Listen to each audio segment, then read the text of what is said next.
Hello everyone, তো আমার নতুন ভিডিও নিয়ে আমি চলে এসেছি। তো আমি গেছিলাম হালিশহরের ওদিকটায় একটু গঙ্গার পাড়ে হাওয়া খেতে, যা গরম পড়েছে। তারপরে চোখটা পড়লো ফুচকা পাড়ার ওপর। কোনো দিন ইচ্ছা হয়নি, বিশ্বাস করো, ফুচকাগুলো ট্রাই করব, বাট ইউটিউবের লোকজন এত ভাইরাল করেছে যে যেতেই হলো।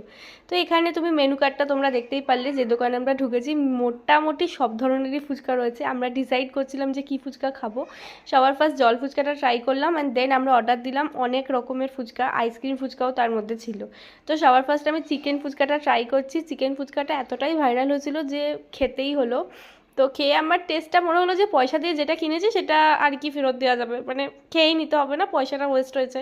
চিজ ফুচকাটা জাস্ট জঘন্য ছিল, মানে চিজের একটা দুধ দুধ গন্ধ বেরোচ্ছিলো, যেটা খুবই বেকার।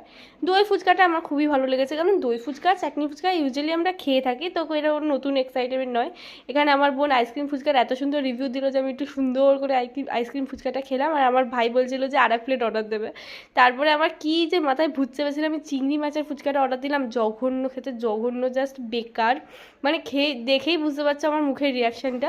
তারপরে খারাপ রিয়াকশান নিয়ে আমরা ফুচকা পাড়াকে বিদায় জানালাম।